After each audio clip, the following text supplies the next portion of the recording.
গত কয়েকদিন আগে বেলডাঙ্গার মাটিতে আপনারা দেখেছেন, সোশ্যাল মিডিয়ায় খুব ভালোভাবে খবরটা পেয়েছেন। বেলডাঙ্গা কাছাকাছি আমার বাড়ি। বেলডাঙ্গাতে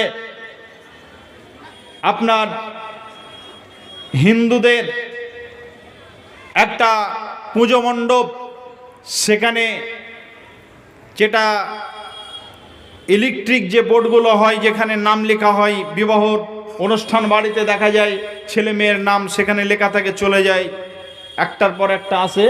ঠিক ওরকমভাবে আল্লাহ শব্দের পাশে একটা এমন বাজে শব্দ প্রয়োগ করেছে, এমন বাজে শব্দ তারা লিখেছে, সেটার প্রতিবাদ করেছে এলাকার মুসলমানেরা, নিষেধ করেছে অন্ততপক্ষে এটাকে বাদ দিয়ে দাও, এটা বন্ধ করে দাও। যেমনি বন্ধ করার কথা বলতে গেছে তাদের উপরে আক্রমণ করেছে পরিকল্পিতভাবে। আমি শুধু এটা বলতে চাই, গোটা পৃথিবীতে একটা আপনি নজির দেখাতে পারবেন না। ভারতবর্ষে মুসলমান শাসন করেছে 850 বছর। 850 বছরের ইতিহাস এমন কলঙ্কিত নেই যে মুসলমানরা মন্দির ভেঙে মসজিদ বানিয়েছে, এবং একটা নজির মুসলমানদের হাতে দেখাতে পারবে না মুসলমানরা নিজ হাতে মন্দির ভেঙে মসজিদ বানিয়েছে। আমি আজকে বাহির কাপ এলাকার মুসলমানদেরকে সতর্ক বার্তা হিসাবে এটা বলতে চাই, আজকে বহু জায়গাতে ইট যেখানে তৈরি হয়, যেটাকে আমাদের ভাষায় ইট ভাটা বলে, আপনারা কি বলেন আমি জানি না, ইট ভাটাতে যে ইটগুলো তৈরি হয়, ওখানে যে ফার্মে ইটগুলো দেওয়া হয়, গতকাল সোশ্যাল মিডিয়াতে একটা খুব ভিডিও খুব ভাইরাল হয়েছে। সেটা কি, এমন কিছু জায়গাতে বদমাইশি করার জন্য শ্রী রাম লেখা আছে, ওই ইটের যে ফার্মে নাম লেখা থাকে NBF, BFE, আপনার CDF, এরকম লেখা থাকে কি থাকে না? থাকে। ওই ইটের ফার্মে লেখা আছে শ্রীরাম 2024-2023 লেখা আছে। কি হবে? মুসলমান না দেখে একদিন মসজিদ বানিয়ে দেবে, মুসলমান না দেখে একদিন মন্দির আপনার মাদ্রাসা বানিয়ে নেবে। সেই দিন কিছু বলবে না, 20 বছর পর বলবে এটা আমাদের জায়গা ছিল, এরা জোর করে দখল করে মসজিদ বানিয়েছে, এটা আমাদেরই জায়গা, আমাদের ইটে সেটা প্রমাণ করে দেবে। ইটে লেখা আছে শ্রীরাম। খবরদার, এই ভুলগুলো করা যাবে না। এর পাশাপাশি আরও একটা সতর্কবাণী আপনাদের দিয়ে যাচ্ছি, মসজিদের সামনে, মাদ্রাসার সামনে, মুসলমানদের এলাকাতে, মুসলিম গ্রামের চত্বরে দেখবেন পাকুল গাছ, বট গাছ যদি রাস্তাতে হয়, আপনার বাড়িতে হয়, উপড়িয়ে ফেলে দেবেন। মাদ্রাসা মসজিদে উপড়িয়ে ফেলে দেবেন। কেন? তার কারণটা আপনাদেরকে পরিষ্কার করে বলে যাচ্ছি। হিন্দুরা যেখানে বট গাছ আর পাকুড় গাছ দেখতে পাই, সেখানে হঠাৎ করে মন্দির তৈরি হয়ে যায়। গত কয়েকদিন আগে আমি সেপ্টেম্বরের আপনার এটা হলো নভেম্বরের 1 তারিখে আমি জালসায় গিয়েছিলাম। আপনার ফারাক্কা থেকে কিছুটা এসে একটা জায়গায় ভিতরে ঢুকেছিলাম, গ্রামটার নাম আমার মনে নেই। ওখানে গিয়ে দেখছি একটা মেলা হচ্ছে। মেলাটা হচ্ছে কালীর মানে কালীর যে গেল কি হলো, কালী নামে যে মন্দির, আপনার একটা দুর্গা ঠাকুরের একটা উৎসব হলো, আর কালীর যে উৎসব হলো, কালী উৎসবের নামে একটা আপনার বিরাট মেলা চলছে। আমি অবাক হলাম, হতে পারে এখানে হিন্দু আছে যার জন্য হয়তো হচ্ছে। আমাকে যিনি নিয়ে যাচ্ছেন যুবক ছেলে বলছে, মাওলানা একটা কথা বলবো। আমি বলছি কথা বলার আগে আমার একটা কথা শোনো ভাই। কি কথা? এখানে যতগুলো মানুষকে দেখছি, মা বোন যতগুলো দেখছি, এখানকার ছেলে মেয়ে, ছেলেদের কথা বুঝতে পারছি না, কিন্তু মেয়ে যতগুলো দেখছি শব্দ মানে মুসলিম বলে মনে হচ্ছে, বিষয়টা কি? তখন বলছে, মাওলানা এখানে যদি আপনি ভালো করে খোঁজেন, আপনাকে আমি শপথ করে বলতে পারি, যদি পার্শ্ববর্তী কোনো গ্রাম থেকে এসেছে সেটা ভিন্ন কথা। এই মেলাটা মুসলমানরাই পরিচালনা করছে, মেলাতে এসেছে মুসলমান, পরিচালনা করছে মুসলমান, দোকান দিয়েছে মুসলমান, মেলাটাই হলো মুসলমানদের। ইতিহাস কি বলছে? এখানে পাকুড় গাছ ছিল, ওই যে পাকুড় গাছ সকালে দেখাচ্ছে আমাকে, ওই যে পাকুড় গাছ, এই বট গাছ, এই বট গাছটা মুসলমানদের জায়গাতে আছে। এই বট গাছের তলায় হঠাৎ করে মন্দির তৈরি হয়ে গেছে। কেন? কেউ এসে সিঁদুর ঢেলে দিয়েছে, আর পার্শ্ববর্তী কোনো গ্রামের মহিলারা খবর পেয়েছে যে ওখানে কিছু একটা আছে, ওখানে মন্দির হয়েছে, ওখানে যেই নিয়ত করে ওখানে গিয়ে পুজো দেবে তার নিয়ত, তার মনস্কামনা হয়ে যাবে। এই জন্য সবাই ওখানে ছুটেছে, আর পরবর্তীতে ওখানে মন্দির তৈরি হয়ে গেছে। জি ভাই, এই জন্য পাকুড় গাছ আর বট গাছ বাড়িতেও রাখবেন না, গ্রামেও রাখবেন না, মাদ্রাসা মসজিদের চত্বরে তো রাখবেন না। আর শ্রীরাম নামে যে ইটগুলো তৈরি করেছে, ইট ভাটাতে যে ইটগুলো তৈরি হচ্ছে, ওগুলো দেখে শুনে আপনি ঘর বানাবেন। সতর্ক বার্তা হিসেবে বলে গেলাম। আমি বলছিলাম আপনাদের কাছে, আজকে ইহুদিদের কথা বলতে গিয়ে এতগুলো কথা আমি আপনাদের কাছে বলছিলাম। আমার বক্তব্য হলো, আজকে মৌত সম্পর্কে আল্লাহ সুবহানাহু ওয়া তাআলা মৌতকে আগে নিয়ে এসেছেন। ইহুদিদেরকে আল্লাহ তাআলা বলছেন, হে নবী, আপনি ইহুদিদেরকে বলে দেন, তারা তো এত মস্তানি দেখাচ্ছে, এত কিছু বলছে, আর তারা বলছে আমরা হলাম আল্লাহর বন্ধু। আমি আল্লাহ তাদেরকে তোমাকে দিয়ে বলতে চাচ্ছি, তুমি বলে দাও নবী, তুমি বলে দাও, তারা যদি সত্যবাদী হয়, এই দাবিতে যদি তারা সত্যই এই দাবি করে থাকে, তাহলে তাদেরকে বলে দাও ইন কুনতুম সাদিকিন, তারা যদি সত্যবাদী হয় তাহলে তাদেরকে বলে দাও তারা যেন মৃত্যু কামনা করে, তারা যেন মৃত্যু কামনা করে। এখন আমি আপনাদের কাছে একটা কথা বলছি, মৃত্যু চাওয়া যাবে? জি, মৃত্যু চাওয়া যাবে? চাচা, মৃত্যু চাওয়া যাবে? চাওয়া যাবে না, মৃত্যু চাওয়া যাবে। কেমন? আপনার ইমাম বুখারী রাহমাহুল্লাহ আলাইহি একটা হাদিস নিয়ে এসেছেন, ইন্নামাল আ'মালু বিন্নিয়াত, বুখারীর প্রথম হাদিস। এই হাদিসটার উপরে যতদিন আপনার হযরত ওমর ফারুক রাদিয়াল্লাহু তাআলা আনহু বক্তব্য রেখেছেন, ইতিহাস ভালো করে খুঁজে দেখুন, ইতিহাস ভালো করে পড়ে দেখুন। হযরতে ওমর ফারুক রাদিয়াল্লাহু তাআলা আনহু যতবার তিনি বক্তব্য রেখেছেন, প্রত্যেকটা বক্তব্যের আগে তিনি এই হাদিসটা পড়েছেন, ইন্নামাল আ'মালু বিন্নিয়াত। এই হাদিসটা তিনি বারবার পড়েছেন, প্রত্যেকটা বক্তব্যেই পড়েছেন। মৃত্যু কামনা করা যায়। হযরত ওমর রাদিয়াল্লাহু তাআলা আনহু তিনি মৃত্যু কামনা করতেন, তিনি বলতেন, হে আল্লাহ, তুমি আমাকে শহীদি মৃত্যু দাও, আর নবীর শহরে আমাকে মৃত্যু দাও। এই মৃত্যু কামনা হযরতে ওমর ফারুক রাদিয়াল্লাহু তাআলা আনহু নিজে করেছেন। তাহলে যদি ওমর ফারুক রাদিয়াল্লাহু তাআলা আনহু যদি মৃত্যু কামনা করে থাকেন, সাহাবীদের দিকে লক্ষ্য রাখেন। সাহাবীরা, বহু সাহাবী রাসূলের কাছে গেছেন, আল্লাহ রাসূল বলেছেন চলো যুদ্ধের ময়দানে যেতে হবে। বিশ্বনবী মুহাম্মদ সাল্লাল্লাহু আলাইহি ওয়াসাল্লামকে যখন যুদ্ধের ময়দানে যার কথা যখন নবীজি বলেছেন, তখন নবীজির সামনে দাঁড়িয়ে সাহাবীরা বলেছেন, ইয়া রাসূলুল্লাহ, আপনি আমার জন্য দোয়া করেন, আমি যেন শহীদি তামান্না নিয়ে আমি জিহাদের ময়দানে যাচ্ছি, আমি যেন শাহাদাত বরণ করতে পারি। হে নবী, আপনি আমার জন্যই দোয়াটা করেন। বিশ্বনবী মুহাম্মদ সাল্লাল্লাহু আলাইহি ওয়াসাল্লাম অনেকের জন্য দোয়া করেছেন, তারা শহীদ হয়ে গেছেন। তাহলে আপনি মৃত্যু কামনা করতে পারেন, কিন্তু মৃত্যু হতে হবে ভালো মৃত্যু। মৃত্যু কামনা করলেও মৃত্যু হতে হবে ভালো।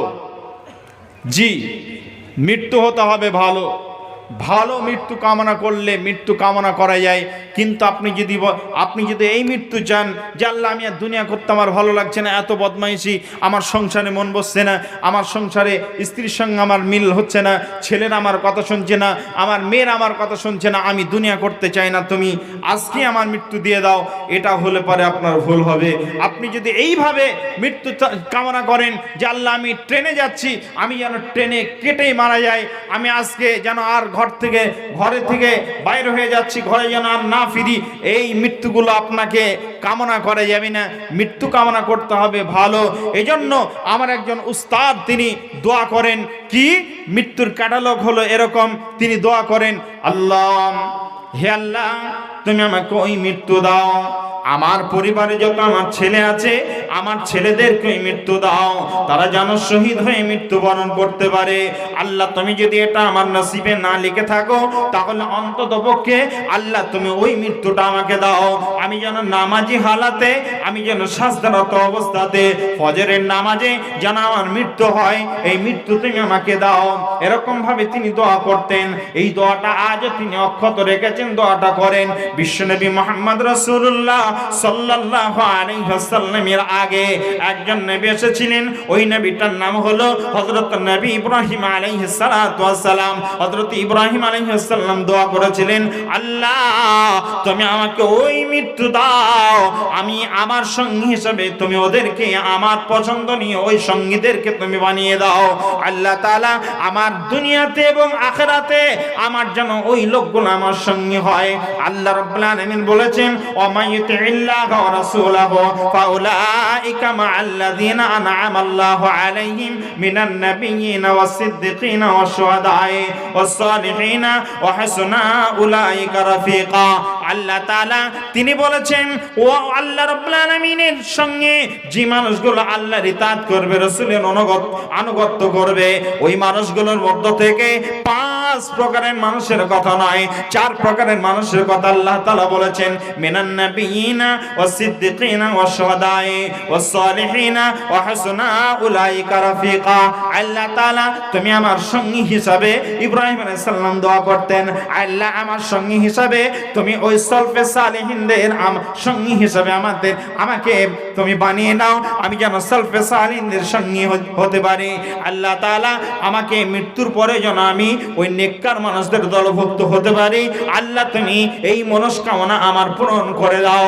এইভাবেই হযরত ইব্রাহিম আলাইহিস সালাম দোয়া করেছিলেন। শুধু তাই নয়, ইব্রাহিম আলাইহিস সালামের পরে হযরত ঈসা আলাইহিস সালাম এই দোয়া করেছিলেন, হযরত মুসা আলাইহিস সালাম এই দোয়া করেছিলেন, আল্লাহ তাআলা তুমি ওই মানুষদের সঙ্গে আমাকে বানিয়ে নাও যে মানুষগুলো ইহকালে ও মঙ্গল কামনা, এই ইহকালে যাদের উপরে আল্লাহ রাজি হয়ে গেছেন, পরকালে যাদের উপর আল্লাহ রাজি থাকবেন, আল্লাহ ওদেরকে আমার সঙ্গী তুমি বানিয়ে দাও।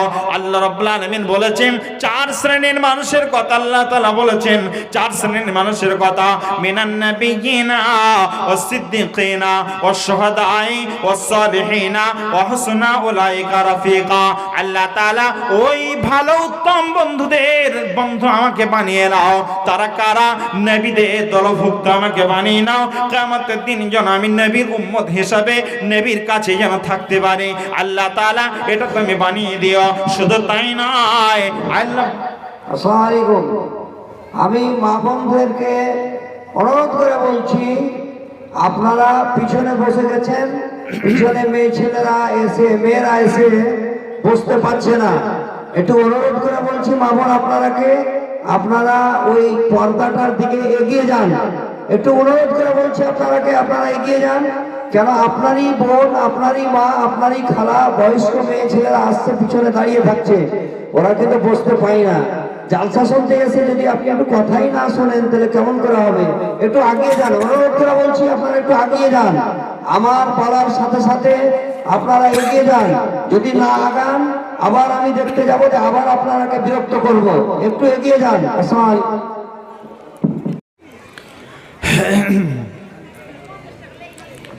বিসমিল্লাহির রহমানির রহিম।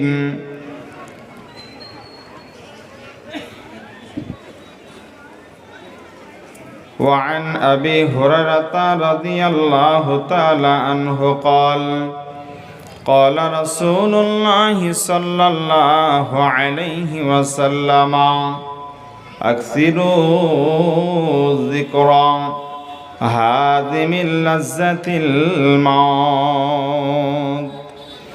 القمة قال عليه الصلاة والسلام. وقال النبي صلى الله عليه وسلم من شاب شيبة في سبيل الله كانت له نورا يوم القيامة القمة قال عليه الصلاة والسلام.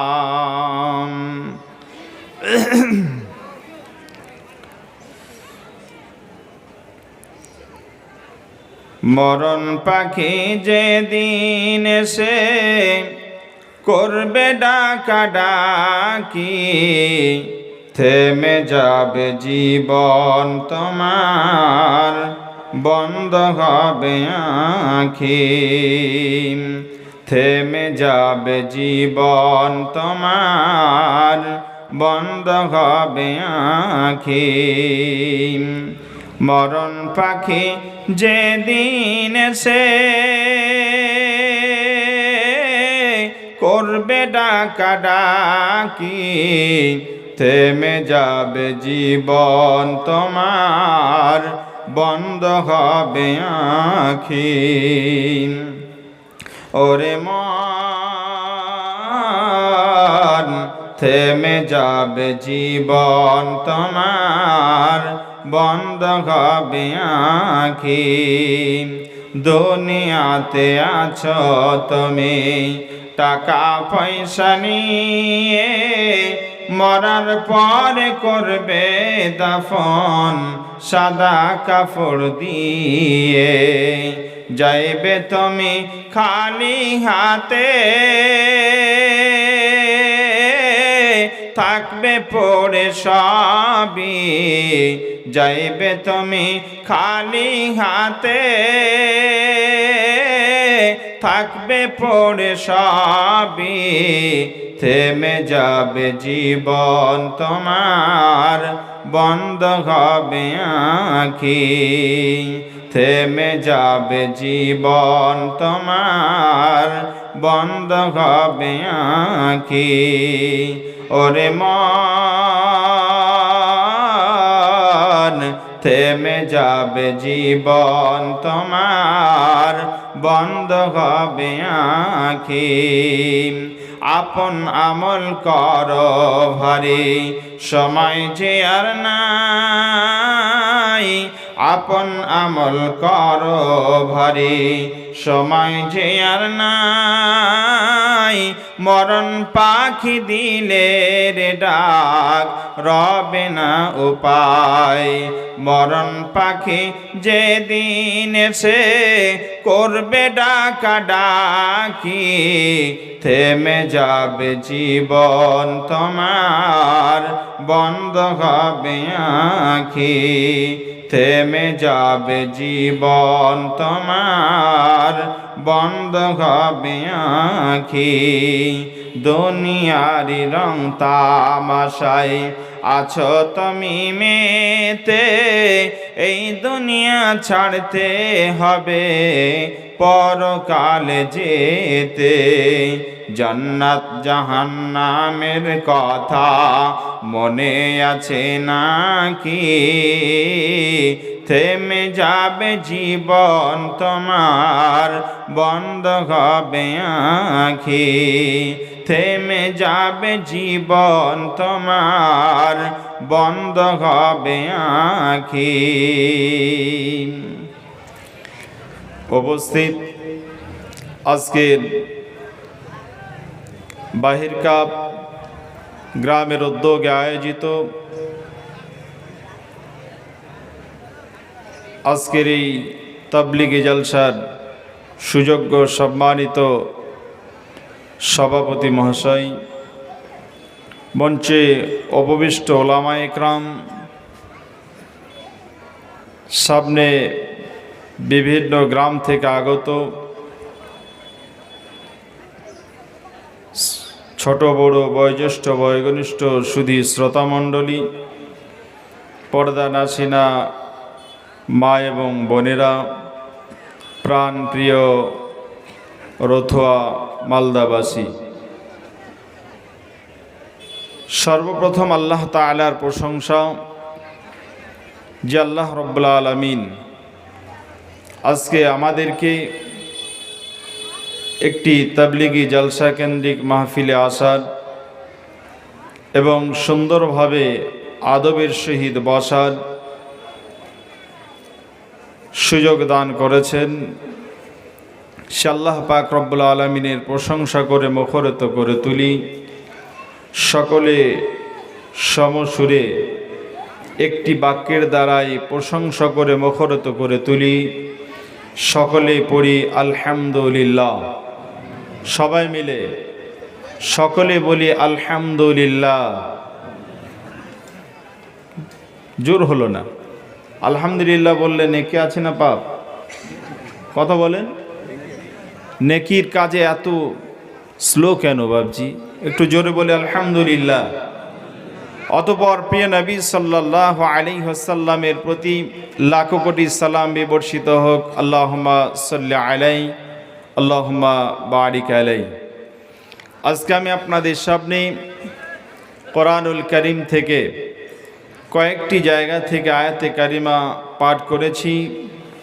নবীজির একটি হাদিসের অংশ বিশেষ আপনাদের সামনে দু জায়গা থেকে দুটা টুকরা পাঠ করেছি। উক্ত কোরআন এবং হাদিসকে সামনে রেখে আজকের আলোচনা সমাপনী দেব ইনশাআল্লাহ তাআলা। আমি ক্ষুদ্র জ্ঞানের মানুষ। আল্লাহ তাআলা আমাকে যতটা বলার শক্তি দেবেন, আল্লাহ যদি আমাকে শক্তি না দেন তাহলে একটা বাক্যও মুখ থেকে বাহির করা সম্ভব নয়। আল্লাহ যদি আমাকে বলার তৌফিক দেন, সেই জ্ঞান, সেই প্রজ্ঞা, সেই মেধা যদি আল্লাহ তাআলা আমাকে দান করেন, আমি কিছু কোরআন এবং হাদিস থেকে আলোচনা করার চেষ্টা করব। আমার মাবুদ যদি আমাকে তৌফিক দেন তো ইনশাআল্লাহ। আজকে যে বিষয় নিয়ে আলোচনা হবে সেটা হবে, আমরা দুনিয়াতে মানুষ হিসাবে এসেছি। আমাদের পূর্বেও যারা এসেছিলেন, আমাদের পূর্বপুরুষ, এখানে যতগুলো মানুষ বসে আছেন, আজকের এই মাহফিলটা হচ্ছে বিগত 7 বছর হয়ে গেছে, তাই না? 7 বছর হয়ে গেছে না? 7তম আজকের এই 7তম, মানে এর আগে 6 বছর হয়ে গেছে। 6 বছর আগে এই মাহফিলে এমন কিছু মানুষ ছিলেন যে মানুষগুলো আজকে আমাদের সামনে নেই। জি, 6 বছর আগে এই জায়গাতে বাহির কাপের এই সভাতে বসে বক্তব্য শুনেছেন শ্রোতা হিসাবে, অথবা স্টেজে বসে শুনেছেন। এই মঞ্চে এই সুন্দর মাহফিলে এসেছেন, কিন্তু আজকে তিনি নেন, আমাদের কাছ থেকে নেই, চিরতরে বিদায় নিয়ে চলে গেছেন। পরিবর্তন ইহকাল থেকে পরলৌকিক জীবনে পাড়ি দিয়ে চলে গেছেন। আমাদের আপনজন, কারোর আব্বা, কারোর ভাই, কারোর বোন, কারোর মা, কারোর খালা, কারোর ফুপু, কারোর নানি দাদি, আপনজন। জি, আমরা দুনিয়াতে আছি। দুনিয়াতে কিছু মানুষ এসেছিলেন, তাদের বক্তব্য ছিল যে আমরা চিরস্থায়ী বাঁচতে চাই, আমরা কোনোদিন দুনিয়া ছেড়ে যাব না। এমন কিছু মানুষ দুনিয়াতে এসেছিলেন, পৃথিবীর মাটিতে ছিলেন, তারা শত চেষ্টা করেছিলেন যে আমরা এই পৃথিবীর মাটি ছেড়ে যাব না, আমার ছেলে, আমার মেয়ে, আমার স্ত্রী, আমার বাপ মা, কাউকে ছেড়ে আমি যাব না। কিন্তু সেই মানুষগুলো আছেন না চলে গেছেন, এই খবর আজকে আপনাদের কাছে দেব। পৃথিবীতে আল্লাহ রাব্বুল আলামিন শ্রেষ্ঠ মানুষ হিসাবে আমাদের কাছে, মানে মানুষ হিসাবে দুনিয়াতে পাঠিয়েছিলেন, আমাদের কাছে নেই। পৃথিবীতে শ্রেষ্ঠ মানুষ হিসাবে একজনকে পাঠিয়েছিলেন, ওই মানুষটার নাম হলো নবী মুহাম্মদ রাসূলুল্লাহ সাল্লাল্লাহু আলাইহি ওয়াসাল্লাম। সেই নবী, আগে যত নবী এসেছিলেন তারা একটা একটা গোত্রের উপরে, একটা গোষ্ঠীর উপরে, একটা এলাকার উপরে তারা নবী ছিলেন। কিন্তু আমরা এমন নবীর উম্মত, আমরা হলাম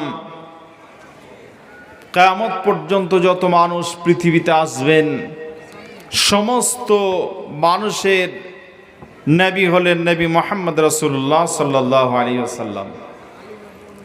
এজন্য উত্তম নবীর উত্তম উম্মত আমরা। পৃথিবীর বুকে শ্রেষ্ঠ মানুষ হলেন নবী মুহাম্মদ সাল্লাল্লাহু আলাইহি সাল্লাম। সেই মানুষটা মারা গিয়েছিলেন না জীবিত আছেন? কথা বলেন। মারা গেছেন। এই মানুষটার পরে পৃথিবীর শ্রেষ্ঠ মানুষের তালিকা যদি আমরা খুঁজি, তাহলে ইমাম বুখারীকে আমরা পাবো শ্রেষ্ঠ তালিকাতে। নবী মুহাম্মদ সাল্লাল্লাহু আলাইহি সাল্লামের পরে, সাহাবে কেরামদের পরে শ্রেষ্ঠ মানুষ নবীর পরে যেই সিলসিলা ছিল নবীর সাহাবীদের মধ্যে, হযরত আবু বকর, হযরত ওমর, হযরত উসমান, হযরতে আলী রাদিয়াল্লাহু তাআলা আনহুম, এদের সকলকে যদি আমরা খুঁজি, তারা পৃথিবীতে কেউ নেই, সবাই চলে গেছেন, আপন আপন স্থান ছেড়ে তারা চলে গেছেন। তারপরে যদি আমরা দেখি সাহাবীদের পরে, তাবিদের পরে সালফে সালেহিনদের মধ্য থেকে যদি আমরা খুঁজি, তাহলে যে মানুষগুলোর নাম আমরা পাবো, ইমাম বুখারী, ইমাম আহমদ বিন হাম্বাল থেকে শুরু করে যত বিখ্যাত বিখ্যাত মনীষীগণ এসেছিলেন, তারা আজকে পৃথিবীতে আছেন? নেই। এই এলাকাতে আমি চিনি না, আপনারা ভালো জানেন, তাবড় একজন মানুষ ছিলেন, এলাকার নাম ডাক ছিল যে মানুষটার, যাকে এক নামে চিনতেন, যে মানুষটাকে, সেই মানুষটাকে আজকে পৃথিবীতে বেঁচে আছেন? নেই। আচ্ছা, এখানে যতগুলো মানুষ আছেন, আপনারা একজন বলেন আমি চিরস্থায়ী বেঁচে থাকবো। একজন বলেন হাত উঠিয়ে। পারবেন? পারবেন না। একজনের পক্ষেও সম্ভব নয় যে আমি চিরস্থায়ী পৃথিবীতে থাকব। এই পৃথিবী হলো অস্থায়ী। আমরা একদিন সবাই পৃথিবী ছেড়ে চলে যাব, প্রত্যেকে আমরা চলে যাব। তবে আপনাকে আমি শুধু প্রতিটা মানুষের ক্ষেত্রে,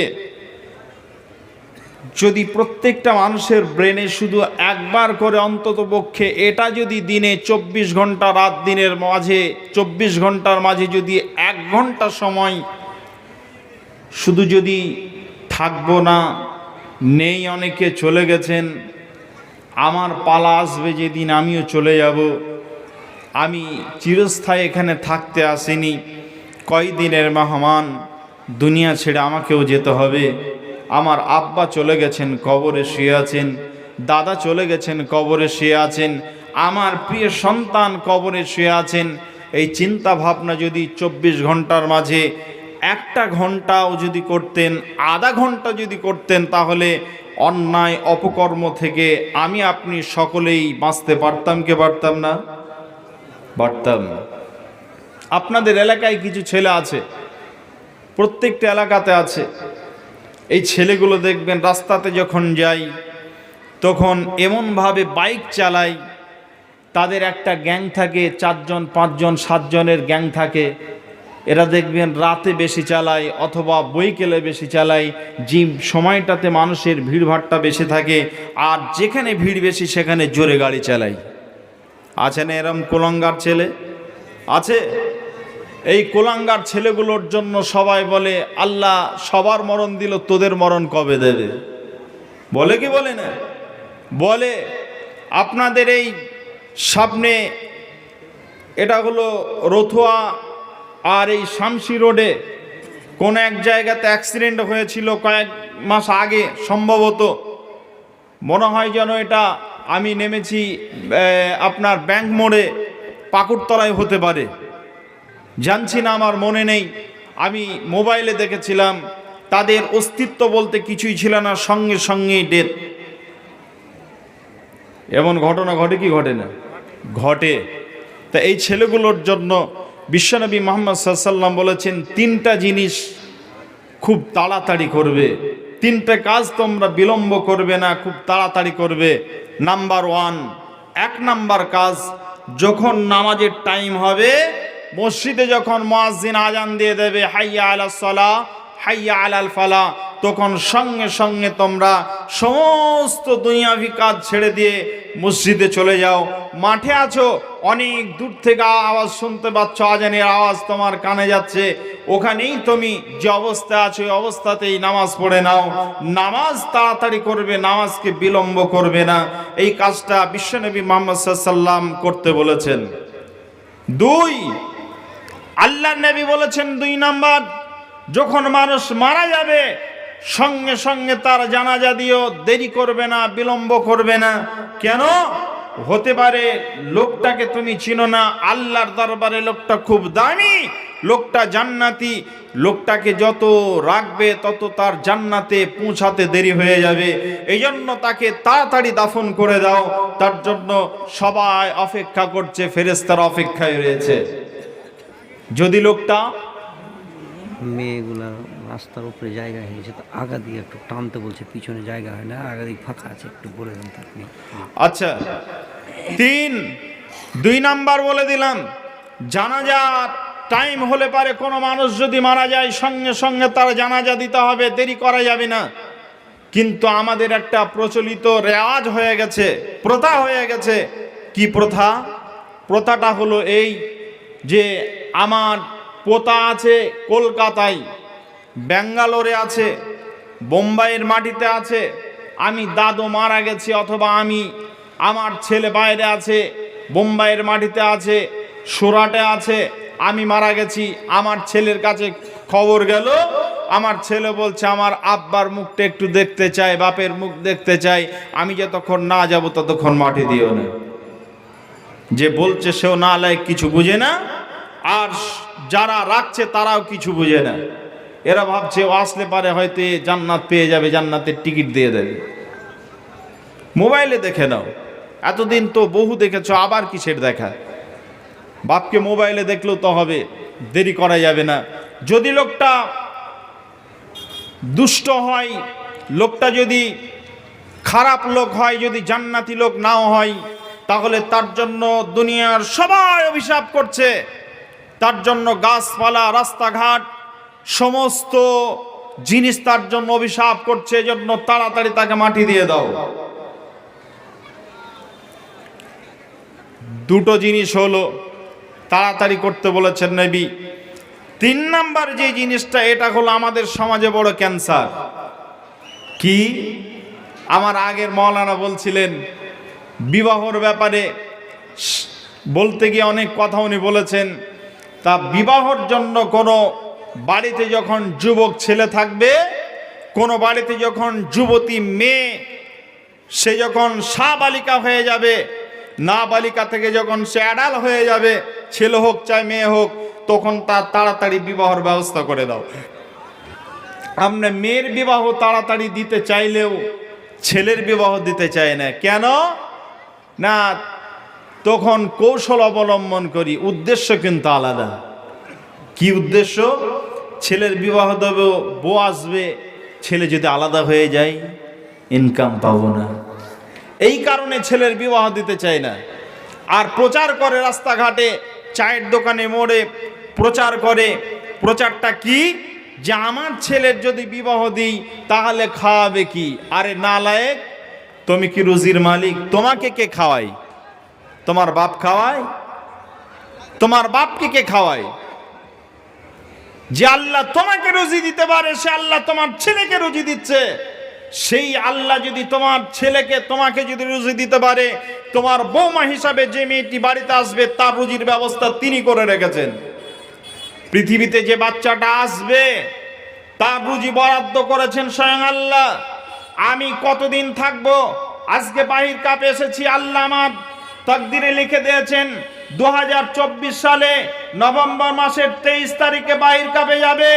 আর আব্দুল্লাহ খানের বাড়িতে গিয়ে, আব্দুল্লাহ ভাইয়ের বাড়িতে গিয়ে তোমার ওখানে আহারের ব্যবস্থা রেখেছি, ভাত খাবে। এটা আল্লাহ আমার জীবনে, আমার যেদিনে মায়ের পেটে ছিলাম সেদিনে তো লিখেছেন। আর মায়ের পেটে আসার বহু পূর্বে আল্লাহ সুবহানাহু ওয়া তাআলা যেই দিন আমরা আল্লাহ রাব্বুল আলামিনের সামনে এই অঙ্গীকার আবদ্ধ হয়েছিলাম, আল্লাহ আমরা তোমাকে রব বলে মেনে নিলাম। এই কথা যেদিনে আমরা স্বীকারোক্তি দিয়েছি, সেই দিনে আল্লাহ তাআলা আমার আপনার সবার ভাগ্যে লিখে দিয়েছেন। আল্লাহ আপনার ভাগ্যে আমার ভাগ্যে এটাও লিখেছেন, যেমন রুজিটা লিখেছেন আল্লাহ রাব্বুল আলামিন, আপনি কি খাবেন, কোথায় যাবেন, কিভাবে মারা যাবেন, এটাও আল্লাহ রাব্বুল আলামিন আপনার লিখে রেখেছেন। মৌত কিভাবে হবে? পৃথিবীতে একজন মানুষের কথা আপনাদের সামনে বলছি, যেই মানুষটা মরব না এজন্য সে পৃথিবীর বিখ্যাত বিখ্যাত ডাক্তার যারা সমস্ত বিভাগের ডাক্তারদেরকে নিয়ে একটা বোর্ড বসিয়ে রেখেছিলেন, বাড়িতে হাসপাতাল তৈরি করে শুধুমাত্র তার চিকিৎসা হবে, যে খাবারটা খাবে, যে পানিটা খাবে সেটাও চেক করে খাওয়ানো লাগবে। এই জন্য ডাক্তারদের টিম রেখেছিলেন। যেই মানুষটা, তার নাম বলা যাবে? বলা যাবে কি নাম? Michael Jackson, right. Michael Jackson বলেছিল যে আমি পৃথিবীতে অমরত্ব পেতে চাই, অমর আমি জীবন পেতে চাই, আমি মৃত্যুবরণ করব না। ভাইজান, মাইকেল জ্যাকসন এটা চেয়েছিল, আমি মৃত্যুবরণ করব না। তার পাশাপাশি আজকে দেখছিলাম জীবনানন্দন, একজন কবি জীবনানন্দন দাস, তার ইতিহাস পড়ছিলাম, তার জীবনী পড়ছিলাম, পড়তে গিয়ে দেখলাম সেও চেয়েছিল যে আমি জীবনে সারা জীবন আমি বেঁচে থাকতে চাই, আমি মৃত্যুবরণ করব না। ভাইজান, তারা বেঁচে আছে না মারা গেছে? মাইকেল জ্যাকসন পৃথিবীতে বেঁচে নেই। মাইকেল জ্যাকসন চেয়েছিল আমি বেঁচে থাকবো, কিন্তু আমার আল্লাহ বলেছেন, মাইকেল জ্যাকসন তুমি পৃথিবীতে যাচ্ছ, মৌত তোমার হাতে নয়, ডাক্তারের হাতে নয়, মৌত আমার হাতে। আমি তোমার মৃত্যু বাসের ট্রাকের তলায়, চাকার তলায় মৃত্যু দেব না, বাহির কাপে যাওয়ার পর তোমার মৃত্যু হবে, না কোন জায়গায় কোন স্থানে গিয়ে মৃত্যু হবে, এটা পৃথিবীর কেউ জানে না। জানে কে? আল্লাহ জানেন। জি জানেন যিনি, তিনি হলেন আল্লাহ। সে আল্লাহ তাআলা বলছেন, শোনো, পৃথিবীটা হলো একটা পরীক্ষাগার। জি, ছেলেরা পরীক্ষা দিচ্ছে, এখন মাধ্যমিক উচ্চ মাধ্যমিক পরীক্ষা সামনে আসছে। পরীক্ষার জন্য নির্দিষ্ট রুটিন দেওয়া হয়েছে, আগে থেকে তাদেরকে অ্যালার্ট করা হয়েছে যে অমুক তারিখ থেকে অমুক তারিখ পর্যন্ত পরীক্ষা, অমুক তারিখে এই সময় থেকে এই সময় পর্যন্ত বাংলা হবে, অমুক দিনে ইংরেজি হবে এই সময় থেকে এই সময় পর্যন্ত। তার সময় নির্ধারণ করে দেওয়া হয়েছে। তার জন্য টাইম নির্ধারণ করার পাশাপাশি তার সিলেবাস পর্যন্ত নির্ধারিত দেওয়া হয়েছে, না হয়নি? নির্ধারিত সিলেবাস দেওয়া হয়েছে, কোন হলে পরীক্ষা দেবে সেটাও বলে দেওয়া হয়েছে। আল্লাহ রাব্বুল আলামিন গোটা পৃথিবীটা আমাদের জন্য বানিয়েছেন একটা পরীক্ষার হল। জি, এই পরীক্ষার হলে আমাদের জন্য আল্লাহ রাব্বুল আলামিন তিনি সুন্দর করে এই যে সিলেবাস দিয়ে দিয়েছেন, এই সিলেবাস অনুযায়ী আমাদেরকে জীবন যাপন করতে হবে। সিলেবাসের নাম কি জোরে বলে? কোরআন এবং হাদিস। কোরআন এবং হাদিস আমাদের সিলেবাস। আমরা যখন পরীক্ষা দিয়েছি 1200 মার্কের পরীক্ষা দিয়েছি, আবার মাদ্রাসা বোর্ডে যারা পরীক্ষা দিয়েছে 1500 মার্কের পরীক্ষা দিয়েছে, এবং পরীক্ষার এখন তো হয়ে গেছে এমন সিস্টেম, যেটা পরীক্ষা হচ্ছে সেটা ফাইনাল হয়ে গেল, ফাইনালে আর সেটা আসবে না। সেমিস্টার চালু হয়েছে, আর তখন গোটা বইকে পড়ে সেখান থেকে পরীক্ষা হতো। অনেক টাফ ছিল, অনেক কষ্টকর ছিল। আমাদের আগে যারা পরীক্ষা দিয়েছেন তারা আবার আরও কষ্টর পরীক্ষা দিয়েছেন। আমার একজন মাস্টারমশাই এখনও বেঁচে আছেন, উনি বলতেন যে আমরা যে সময় পরীক্ষা দিয়েছি ইংরেজি পরীক্ষা দিতে হতো আমাদেরকে, এত কষ্টের পরীক্ষা, তারপরেও আমাদেরকে অনেক কষ্ট করে 200 মার্কের পরীক্ষা দিতে হতো। তার আগে যারা ছিলেন তাদেরকে আরও বেশি মার্কের পরীক্ষা ইংরেজিতেই দিতে হতো। অনেক বড় চ্যাপ্টার ছিল, সিলেবাস ছিল। 5 নাম্বার না তুলতে পারলে পারে ফেল। এখন তো ফেল আর পাস নেই, মোবাইল থাকলেই সব। জি, এখন মোবাইল থাকলেই সব, আর কিছু প্রয়োজন নেই। এখনকার ছেলেরা বইনি আর পড়ে না, গুগলে সার্চ করিয়া পড়ে। এখনকার ছেলেরা বইনি আর পড়ে না, গুগলে সার্চ করিয়া পড়ে। একালের মেয়েরা কোরআন হাদিস ধরে না, একালের মেয়েরা কোরআন হাদিস ধরে না, টিকটক ভিডিও তারা করে, টিকটক ভিডিও তারা করে।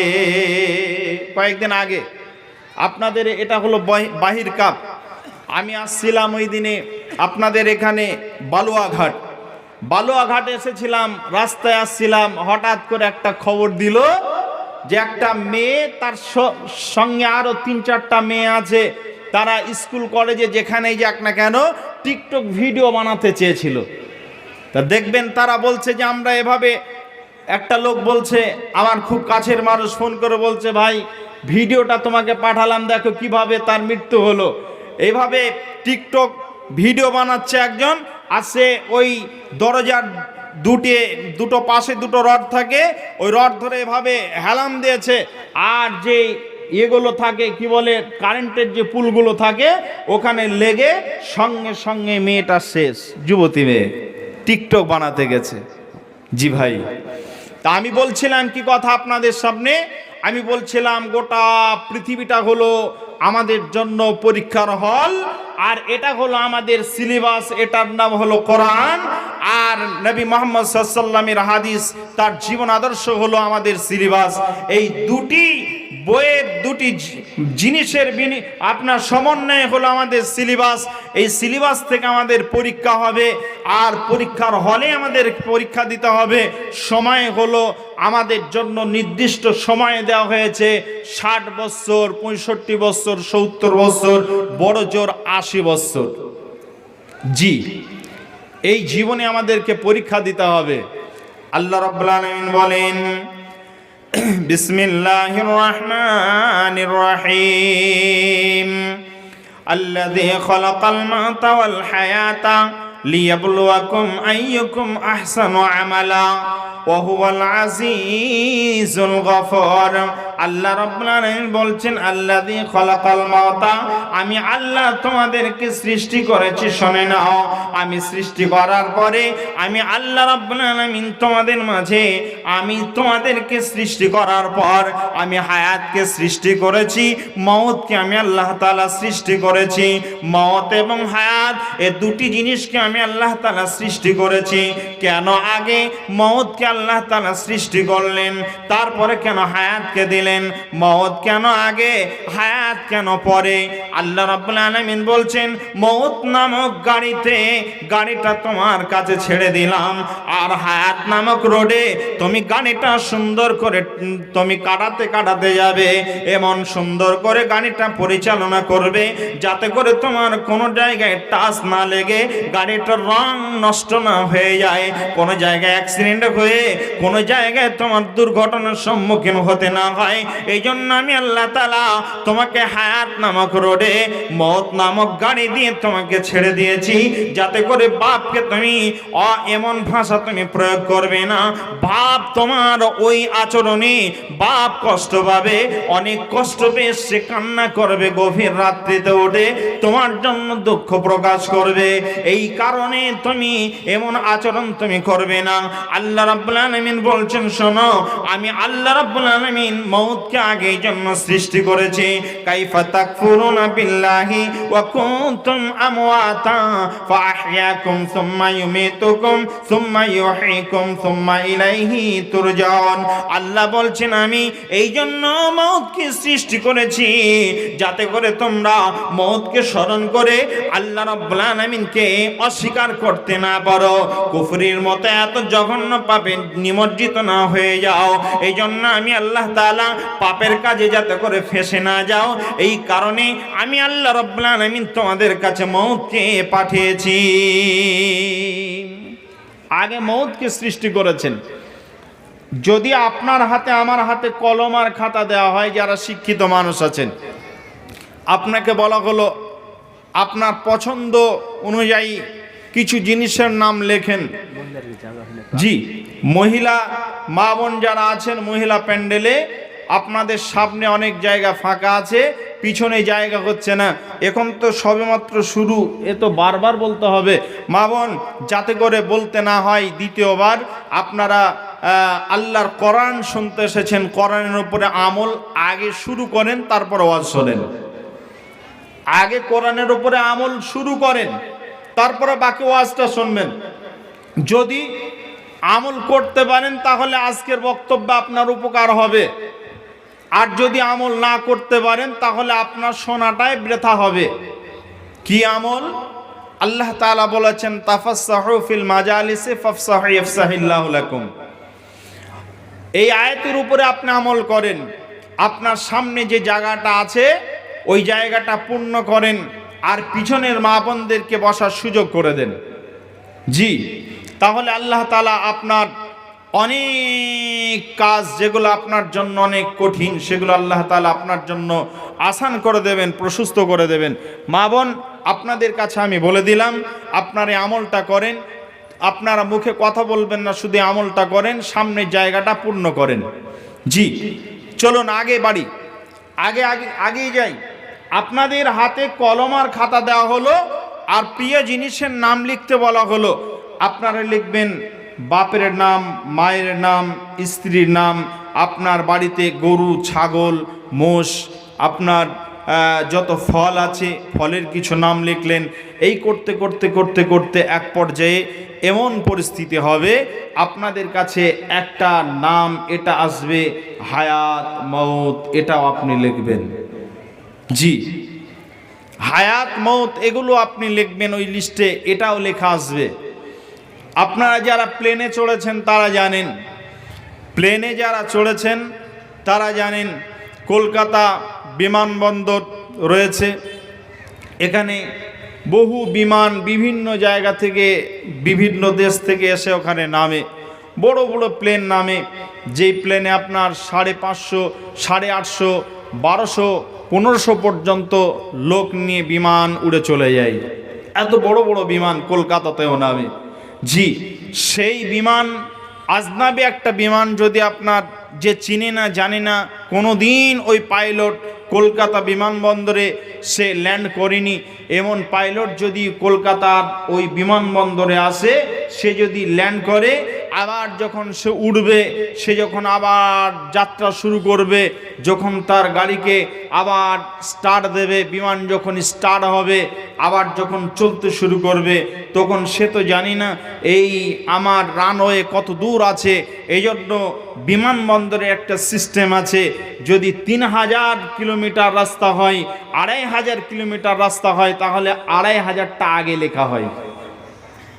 বিমান যখন চালাবে, পাইলটের ওখানে যে কম্পিউটার আছে, ওই কম্পিউটারের কাছে প্রথমে আসবে 2500, তারপরে আসবে 2400, তারপরে আসবে 2300, তারপরে আসবে আপনার 2200, 2100, তারপরে 2000। এই করতে করতে এক পর্যায়ে আসবে আপনার 1000, 900, 800। এই করতে করতে সে যখন বুঝতে পারবে আমার কাছে আর সময় নেই, আমি যদি এবার রানওয়ে ছেড়ে না দিই তাহলে আমার এই বিমান গিয়ে কোনো জায়গায় ধাক্কা লাগবে অথবা গাড্ডায় পড়ে যাবে। এই জন্য বিমানবন্দরে যে রানওয়ে লেখা থাকে, সেখানে আগে লেখা থাকে আপনার শেষ সংখ্যাটা আগে লেখা থাকে।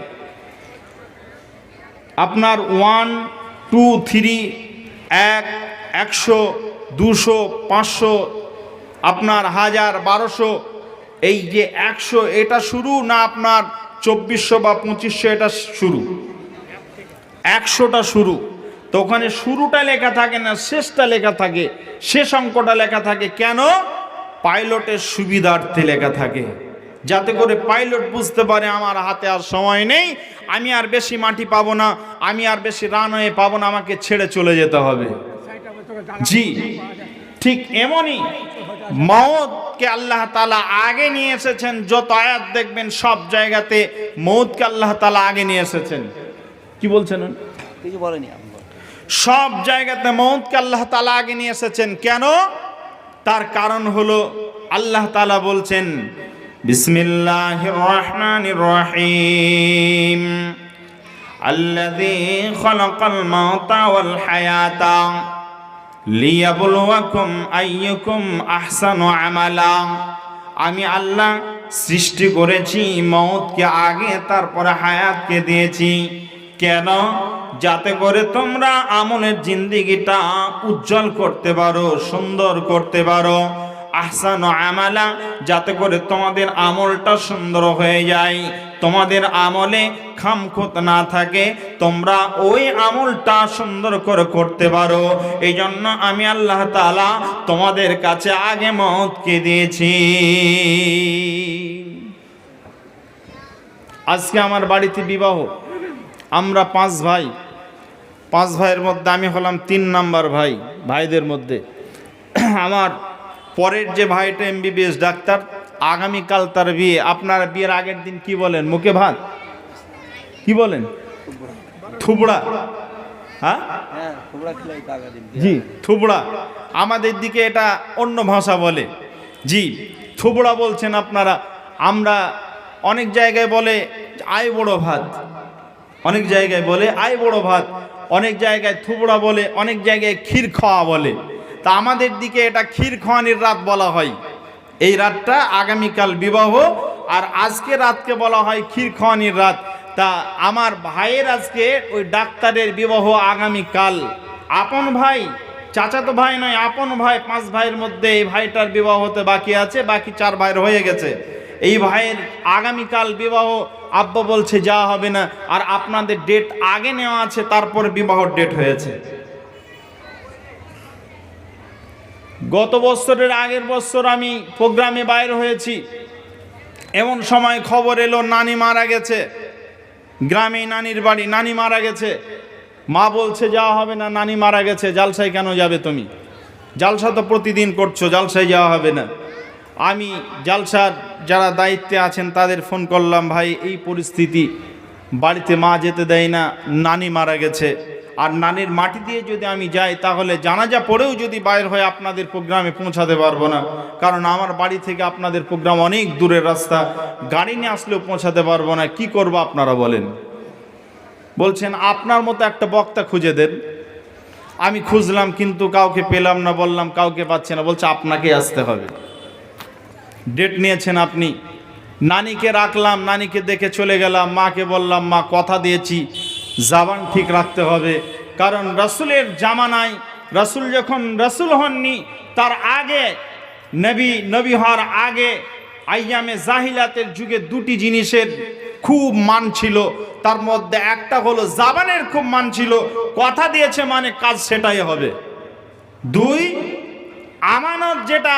আমানত যেটা রেখেছে, আমানতের খেয়ানত করেনি, এই জন্য আমানতদারিতা তখন ছিল, আর জাবানের হেফাজত তারা করত।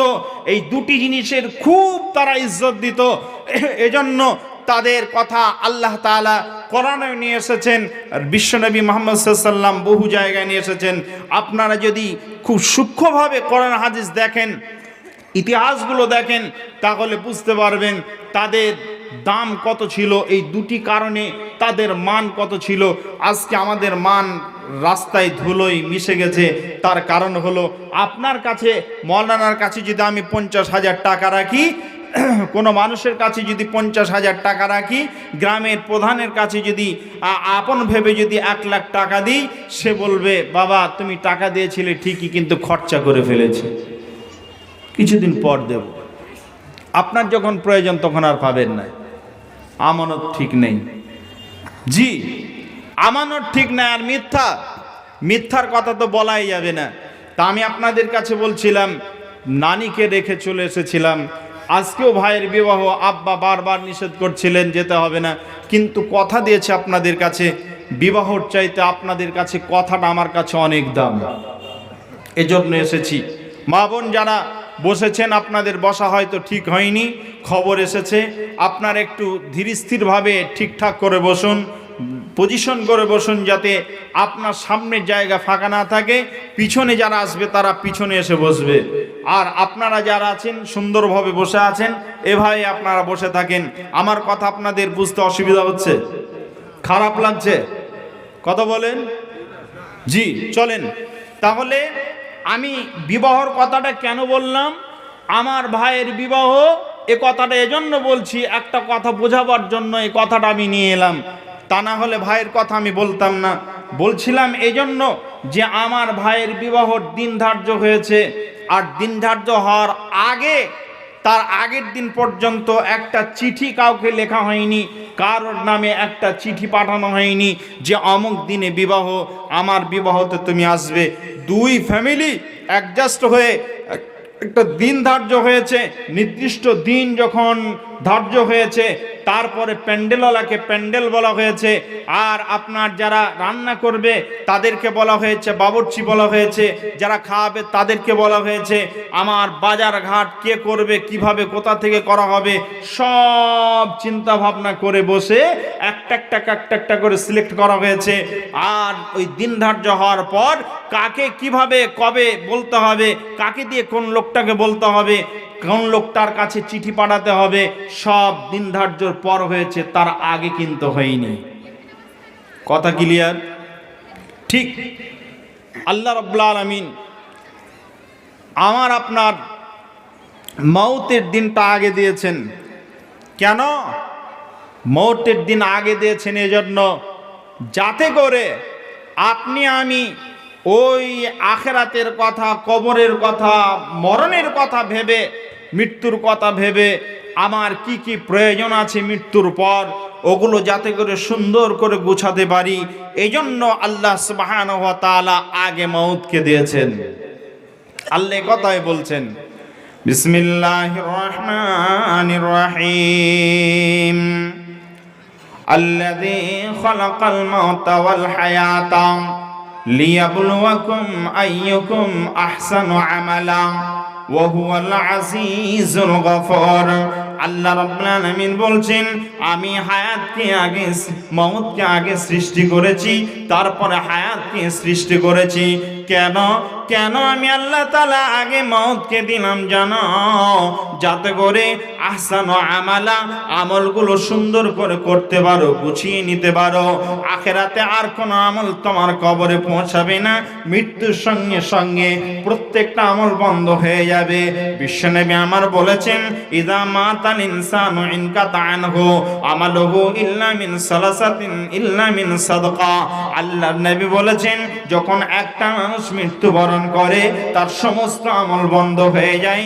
তার যত নামাজ ছিল নামাজের আমল বন্ধ, রোজা রাখতো রোজার আমল বন্ধ। লোকটা হজ করেছে, আবার হজ করার নিয়ত করেছিল, হজ করার নিয়তটা করেছিল কিন্তু করতে পারেনি কাজটা, এই জন্য তার হজের আমলটা বন্ধ। এক কথায় পৃথিবীতে যত প্রকারের কাজ লোকটা করেছিল সব আমল বন্ধ, কিন্তু একটা আমল তার কবর, তিনটা আমল তার কবরে পৌঁছাবে, মৃত্যুর পরও তিনটা আমল পৌঁছাবে। ইনকাতা আনহু আমালুহু, তার সমস্ত আমল বন্ধ হয়ে যাওয়ার পরেও তিনটা আমল তার কবরে পৌঁছাবে। তার মধ্যে একটা হলো, আপনাদের এই গ্রামে মাদ্রাসা আছে, বাহির কাপে মাদ্রাসা আছে, আপনাদের রতুয়া থানাতে অনেক মাদ্রাসা আছে। এই মাদ্রাসাতে একটা ঘর আপনি বানিয়ে দিলেন, একটা বিল্ডিং এর পাশে একটা ঘর আপনি বানিয়ে দিলেন। ওই ঘরে হেফজ বিভাগটা খোলা হলো, বলেন এসে বললেন আপনার এই ঘরে হাফেজরা এখানে তেলাওয়াত করবে, এই জন্য ঘরটা আপনি বানিয়ে দেন। আপনার ঘরে মাদ্রাসার কচিকাঁচা ছেলে মেয়েরা ওখানে লেখাপড়া করবে, কোরআন তেলাওয়াত হবে। ওই মাদ্রাসাতে আপনি যে রুমটা দিলেন, যে ঘরটা বানিয়ে দিলেন, আপনি মারা যাবেন, ঘরটা থাকবে ওখানে, এভাবে লেখাপড়া চলবে। এটা আপনার যতগুলো ছেলে ওখানে লেখাপড়া করবে, যত মেয়ে, যত শিক্ষক, যত ছাত্র ছাত্রী ওখানে লেখাপড়া করবে।